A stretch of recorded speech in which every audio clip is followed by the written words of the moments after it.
है, यह प्रतिमा को देखकर हमारे मन में यह भाव विचार होना चाहिए।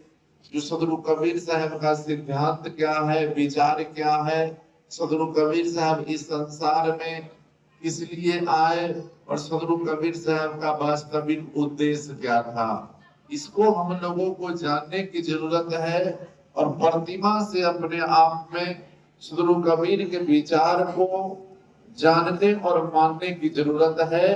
तो सबसे पहले हम अपने मन के तमाम कल्पना को दूर करना है। आज हम लोग देखते हैं सत्संग होने के पश्चात भी हमारे मन में तमाम भ्रांति भरा हुआ है।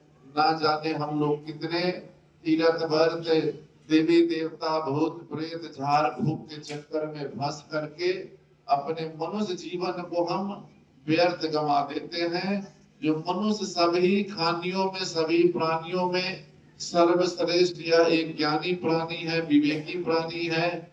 मनुष्य के अंदर बुद्धि विवेक है और बुद्धि विवेक होने के पश्चात भी हम लोग कल्पना में जीते हैं। जितना हमारे यह संसार में आत्मा का निर्माण किया गया है, जितना मनुष्य है अपने अपने मन के अनुकूल, अपने अपने विचार के अनुकूल, अपने अपने रहन सहन के अनुकूल जो है शालिग्राम का जो है निर्माण कर दिया है। लेकिन मनुष्य के लिए शालिग्राम की जरूरत नहीं है, मनुष्य के लिए आत्मा की जरूरत है। जो आत्मा के दुख दर्द को समझ लिया, आत्मा के कष्ट को समझ लिया, आत्मा के पीड़ा को समझ लिया, समझ लीजिए वही सबसे बड़ा संत है, सबसे बड़ा साधक है, सबसे बड़ा विचारक है, सबसे ज्ञानी मानव है।